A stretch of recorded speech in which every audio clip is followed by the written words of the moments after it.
Hello बच्चों, कैसे हो आप लोग। मैं हूं आपका दोस्त डॉक्टर दिवाकर राय। और बहुत सारे बच्चों के मन में ये कन्फ्यूजन है कि सर हम बीएमएस करेंगे तो हॉस्पिटल खोल सकते हैं या नहीं खोल सकते हैं। तो चलिए आज मैं आपको पूरा प्रोसेस बताता हूँ कि कैसे कैसे हॉस्पिटल खुलती है और हॉस्पिटल खोलने के लिए क्या क्या कंडीशंस है और आपको क्या क्या स्टेप फॉलो करना होगा ताकि आप अपने हॉस्पिटल शुरू कर सकते हो।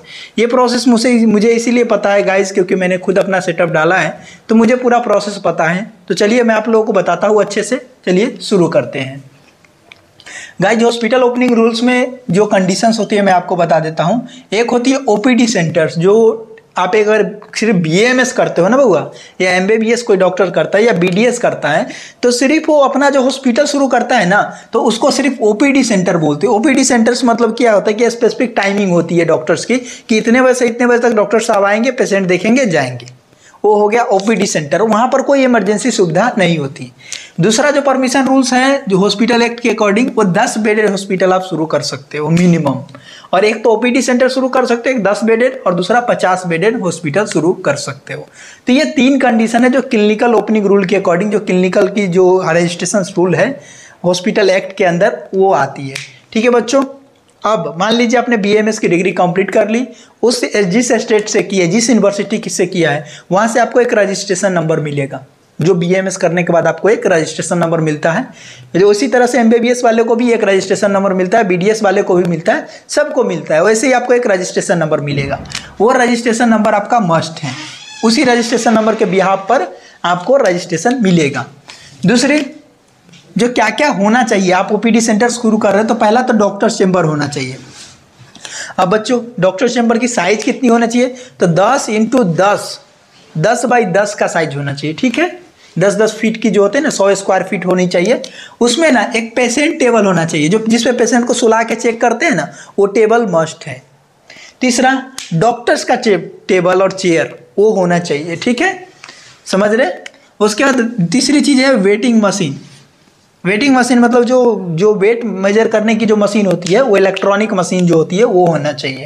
उसके बाद स्टेथोस्कोप होना चाहिए। ठीक है, स्फिग्मोमैनोमीटर होना चाहिए, थर्मोमीटर्स होना चाहिए, टॉर्च होना चाहिए, एक्सरे जो लाइटिंग पैड होती है। अब आप बोलोगे सर आयुर्वेद में एक्सरे लाइटिंग पैड का क्या काम है, तो जी हाँ ये मस्ट है। अभी जो नई रूल आई है उसमें इसको ऐड कर दिया गया है। ठीक है, एक्सरे लाइटिंग पैड होता है जिसपे एक्सरे, सीटी स्कैन, एमआरआई को हम सेट कर देते हैं और उसको देखते हैं, तो वो होना चाहिए आपका। ठीक है, उसके बाद 2 स्टाफ होना चाहिए मिनिमम। आप ओपीडी सेंटर चलाते हो तब आपको कितना चाहिए बच्चों, 2 स्टाफ होना चाहिए। कौन कौन, एक लेडीज स्टाफ होना चाहिए और एक जेंट्स स्टाफ होना चाहिए जो मल्टीपर्पज हो, जो सब काम कर ले, जो ज़्यादा से ज़्यादा काम को करने में सक्षम हो। ठीक है, उसके बाद एक जो डिग्री की मैंने बात किया कि एमबीबीएस, बीडीएस या बीएमएस कोई डिग्री हो, उसके पास बजावते से रजिस्ट्रेशन नंबर होनी चाहिए।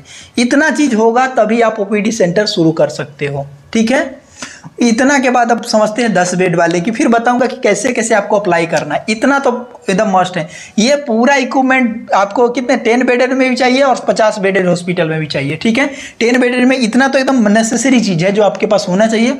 उसके बाद देखिए आप, अब ये क्या हो गया, इमरजेंसी सेंटर हो गया आपका, 10 बेडेड हो गया। तो 10 बेडेड मतलब मान लीजिए आप आयुर्वेद में मान लीजिए पंचकर्मा सेंटर खोलते हो, चाहे कोई भी सेंटर खोलते हो, आयुर्वेद की ही बात कर रहा हूँ मैं ज़्यादातर। तो मान लीजिए पंचकर्मा सेंटर शुरू करते हो, चाहे कोई भी सेंटर शुरू करते हो, फिर भी आपका डॉक्टर्स जो एक डॉक्टर आपका 24/7 होना चाहिए। क्यों, जैसे ही आप हॉस्पिटल शुरू करते हो तो एक डॉक्टर आपका 24 घंटा होना चाहिए, ड्यूटी डॉक्टर्स।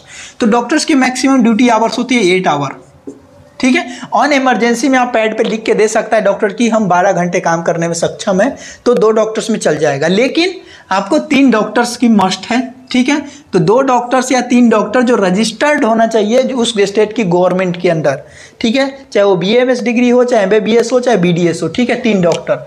उसके बाद आपके पास मेडिकल स्टोर होना चाहिए। ठीक है, ये एसओएस होता है, इसको लेकर के आपको कोई इशू नहीं करेगा जब आपको परमिशंस के लिए आएगा तो। लेकिन जब क्या होता है कि जब आप इमरजेंसी 10 बेडेड भी चाहे 50 बेडेड शुरू करते हो तो मेडिकल स्टोर को एकदम मस्ट कर दिया गया है। ठीक है, लेकिन ओपीडी सेंटर में इसको मस्ट नहीं किया गया है। ठीक है, उसके बाद इमरजेंसी सेटअप। इमरजेंसी सेटअप मतलब जितने भी इमरजेंसी की चीज़ें हैं, ऑक्सीजन सिलेंडर है, पंप है, सीपीआर सेटअप है, चाहे वो आपका इंट्यूबेशंस है, आयुर्वेद है, फिर भी आपको ये जो बेसिक चीज़ें हैं, इमरजेंसी ड्रग्स है, वो आपका होना चाहिए आपके पास। जो भी इमरजेंसी ड्रग्स है वो आपका आयुर्वेद सेंटर चलाते हैं तो भी आपके पास होना चाहिए। ठीक है, उसके बाद स्टाफ। अब बात करते हैं स्टाफ की, बात करें तो 3 लेडीज स्टाफ और 3 जेंट्स स्टाफ आपके पास मस्ट होना चाहिए।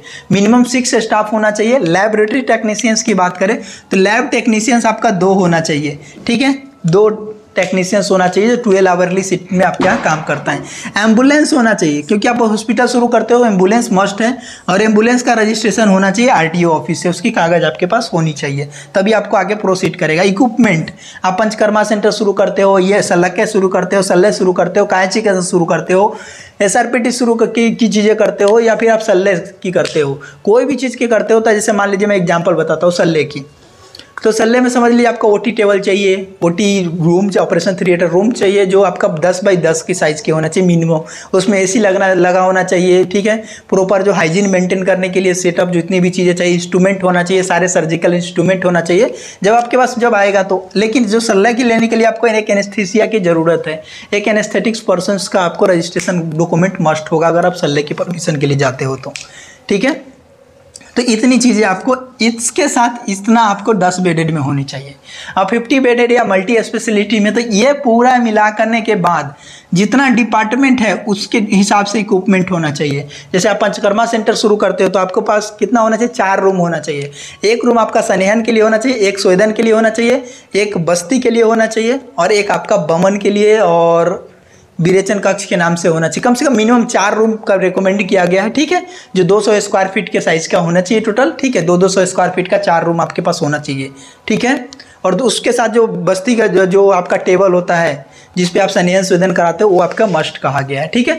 तो उस तरह से जो डिपार्टमेंट है, अगर आप मान लीजिए कि लीच थेरेपी करते हो, रक्त मोक्षण कराते हो, तो उसके हिसाब से आपका पॉन्ड होना चाहिए जिसमें पानी होना चाहिए, लीच वगैरह होना चाहिए, उसमें नंबर ऑफ लीच होना चाहिए, वाटर पूरी तरह से क्लीन होना चाहिए। जब आपका इन्वेस्टिगेशन टीम आएगा तो उस समय सारी चीज़ें होनी चाहिए। वो लिस्ट मैं आपको जो वीडियो के लिंक में डाल दूंगा क्या क्या इक्विपमेंट चाहिए, ठीक है। और मिनिमम 2 एक्सपर्ट स्टाफ चाहिए प्रत्येक डिपार्टमेंट में। अगर आप मान लीजिए कि मल्टी स्पेशलिटी अष्टांग आयुर्वेद, अष्टांग मतलब 8 ब्रांच खोलते हो तो 8 दूना कितना 16 स्टाफ मिनिमम आपको चाहिए। हर डिपार्टमेंट में आपको 2 स्टाफ होना चाहिए, एक लेडीज और एक जेंट्स। क्या, एक लेडीज और एक जेंट्स होना चाहिए। ऐसा नहीं कि सारे जेंट्स होना चाहिए, ऐसा नहीं, एक लेडीज और एक जेंट्स मिनिमम कम से कम चाहिए आपको परमिशन लेने के लिए, ठीक है। उसका सेपरेट जो होता है चेंबर होना चाहिए, जो भी अलग अलग, मान लीजिए 5 डिपार्टमेंट है तो 5 चेंबर आपका होना चाहिए। ऐसा नहीं कि हम एक ही चेंबर में 5 चला लेंगे, ऐसा नहीं चलेगा, आपको सेपरेट बनाना पड़ेगा, ठीक है। उसके बाद फार्मेसी आपके पास मस्ट होना चाहिए। तो ये तो मिनिमम क्राइटेरिया है जो इक्विपमेंट आपको चाहिए, और स्टाफ और ये सब सेटअप हो गया। अब क्या करोगे, जैसे जहाँ पे आप हॉस्पिटल शुरू करते हैं ना, आपका खुद का ज़मीन भी है ना, फिर भी आपको जो होता है उसका आपको एक एफिडेविट बनवाना पड़ेगा। 100 रुपये के स्टाम्प पेपर खरीदने होंगे, उस पर एक फॉर्मेट दिया है, जो हॉस्पिटल एक्ट रूल के अकॉर्डिंग जो फॉर्मेट दिया गया है उसी फॉर्मेट में आपको सारा कुछ लिखना है। उसमें सिर्फ आपका नाम और बेसिक इन्फॉर्मेशन, आपको नाम, पिता का नाम, एड्रेस वगैरह सब कुछ डालना है। उसके साथ आपको एक आधार कार्ड की कॉपी और एक पैन कार्ड की कॉपी, फोटो कॉपी आपको उसके साथ अटेस्ट करके, ठीक है। अगर आपने एक डिग्री किया है, आप खुद डॉक्टर्स हो, तो आपको जो जिस कॉलेज से डिग्री किया है उस कॉलेज की जो डिग्री आपको मिली है, रजिस्ट्रेशन मिली है, उसकी एक फोटो कॉपी आप टेस्ट करके इस जो एफिडेविट के साथ आप करके, ये जो एफिडेविट बनने के बाद इस एफिडेविट के लिए आपको एनओसी लेना होगा, किससे, फायर डिपार्टमेंट से, ठीक है। अब जो सिलेंडर्स होना चाहिए, आप अगर 10 बेडेड के लिए लेते हो तो मिनिमम आपको 4 सिलेंडर होना चाहिए। 10 बेडेड या 12 बेडेड की परमिशन अगर लेते हो तो 10 बेडेड की अगर परमिशन आप लेते हो तो आपके पास 4 सिलेंडर होना चाहिए। अगर मिनिमम आप ओपीडी के लिए जाते हो तो आपको 2 सिलेंडर आपके पास होना चाहिए, ठीक है। कितना, 2 सिलेंडर होना चाहिए। अगर 10 बेडेड के लिए है तो जो 4 सिलेंडर होना चाहिए। ये जो है ना चेंज होते रहता है, टाइम टू टाइम जब रूल आती है तो थोड़ा बहुत इधर उधर होते रहती है, ठीक है। तो मिनिमम बच्चों कितना चाहिए आपको, जो 4 सिलेंडर होना चाहिए, ठीक है। ये आपका प्रो प्रोसेस किससे लेना पड़ेगा, जो डाइजेस्टर डिपार्टमेंट है, फायर डिपार्टमेंट है, उनसे आपको एनओसी लेना होगा। उनकी टीम आपके पास इन्वेस्टिगेशन करने आएगी, सारा चीज़ देखेगी कि आपका बिल्डिंग प्रॉपर्ली बना हुआ है कि नहीं, रूल वगैरह सब कुछ फॉलो अप किया गया है कि नहीं किया गया। उसके बाद आपको इनसे एनओसी मिलने के बाद आपको पोल्यूशन मैनेजमेंट जो बोर्ड होती है उससे आपको एनओसी लेना होगा। उससे एनओसी लेने का मतलब कि आपका हॉस्पिटल है तो हॉस्पिटल से जो वेस्टेज निकलेगी उसका प्रॉपर मैनेजमेंट के लिए आपको रजिस्ट्रेशन कराना होगा, ठीक है। उसकी रजिस्ट्रेशन कराने में भी आपको ये जो एनओसी में आपको 15 दिन कम से कम टाइम लग जाएगा, ठीक है। ये तो एक दिन में हो जाएगा, आपका एफिडेविट का जो प्रोसेस है एक दिन में हो जाएगा। 15 दिन आपको एनओसी लेने में वो लग जाएगा। फिर इसमें आपको बच्चों कम से कम लगेगा पोल्यूशन मैनेजमेंट डिपार्टमेंट में 1 मंथ लग जाएगा, 15 दिन से 1 मंथ मिनिमम, ठीक है। क्योंकि एक बार आप रजिस्ट्रेशन फॉर्म भरते हो, फिर पूरा प्रोसेस करते हो, फिर आप जाते हो, फिर आपका वो आता है कितने, लगभग 1 मंथ लग जाएगा, ठीक है। उसके बाद जीएसटी नंबर आने में आपको 3 मंथ कम से कम लग जाएगा, ठीक है। अब देखिए ये जो पोल्यूशन और ये जो कागज आपका एफिडेविट बनेगा, इस एफिडेविट के यहाँ पर आपका एनओसी जो फायर वाला बन जाएगा। ये दोनों डॉक्यूमेंट को मिला करके एक कॉपी इसको दीजिएगा तो ये पोल्यूशन बन जाएगा। लेकिन आप जो हॉस्पिटल जिस नाम से शुरू करना चाह रहे हो उसकी एक कॉपी आपको यहाँ पर मस्ट देना पड़ेगा। एक फोटोकॉपी जो है इसके यहाँ पर जमा करना होगा, यहाँ भी आपको एक फोटोकॉपी जमा करना होगा। जब जीएसटी नंबर लेते तो बैंक अकाउंट होना चाहिए, पैन कार्ड अटेस्ट होना चाहिए, यहाँ से आपको जीएसटी नंबर मिल जाएगा। ये सारे डॉक्यूमेंट को एक साथ अटेस्ट करके जब रजिस्ट्रेशन अंडर जो हॉस्पिटल एक्ट के अंदर जो हॉस्पिटल के लिए रजिस्ट्रेशन होती है उसकी फॉर्म भरनी होती है। हर डिस्ट्रिक्ट में एक सेंटर बनाया गया है, ठीक है। हर डिस्ट्रिक्ट में एक सेंटर होती है, वहाँ जाके आपको रजिस्ट्रेशन फॉर्म भरना होगा। उस रजिस्ट्रेशन फॉर्म भरने के बाद आपको 3 मंथ में, 2 से 3 मंथ में आपका जो हॉस्पिटल का रजिस्ट्रेशन नंबर आपका आ जाएगा, ठीक है। तो ये था कंप्लीट प्रोसेस जो आपको हॉस्पिटल शुरू करने के लिए, ठीक है बच्चों। फिर भी अगर आपको इसमें कोई डाउट होता है या किसी भी तरह से कोई हेल्प चाहिए तो आप कमेंट करके पूछ सकते हो, ठीक है बच्चों। मिलते हैं अगले वीडियो में, तब तक के लिए बाय बाय।